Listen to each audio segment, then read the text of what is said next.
Sheet metal enhancement number 3 is ripping with a point. That's right, it is possible to create nothing more than a simple 2D sketch point on the end of a cylindrical tube and use that point to rip out an opening so the tube can then be flattened. You would more than likely want to add dimensions to define the location of the point, add geometric relations as needed, but that's up to you. There are a couple of options for dictating the width of the gap. You can use angle or distance measurements. They're all very user-friendly and self-explanatory. Once the rip is complete, use the insert bends command to turn the part into a sheet metal part, and then it can be flattened.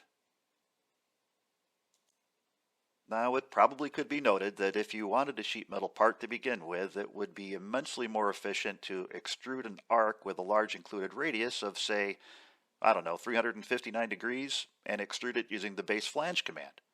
But it's good to have options, right?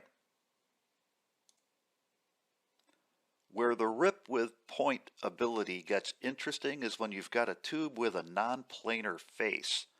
What's cool about this is it's possible to use a 3D sketch point. Start a 3D sketch and plop a point on that face. Probably a good idea to lock it down, add the appropriate geometric relations. I used a plane at an angle to more easily control the point's position. There's a bit of a trick to getting this to work. It is necessary to pick a circular edge, so one end of the tube must meet this requirement. Of course, there's nothing stopping you from chopping it up later, so go nuts. So then, just like before, specify the gap options. We'll put a nice wide one in here this time.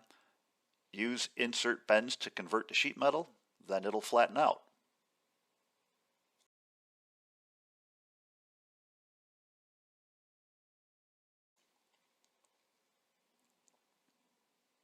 Enhancement number 4, the stamp command. This is a brand new command. Start with a simple 2D sketch. I won't bother dimensioning for this example. Stamp command is right here.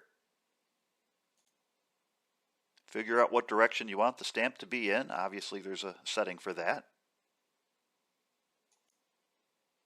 There are settings for depth, auto fillet any sharp corners, fillets on the inside and outside edges of the stamp itself.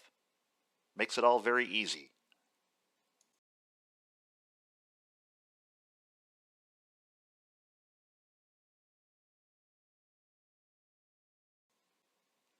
Let's run through it one more time a little bit faster so you can see it again.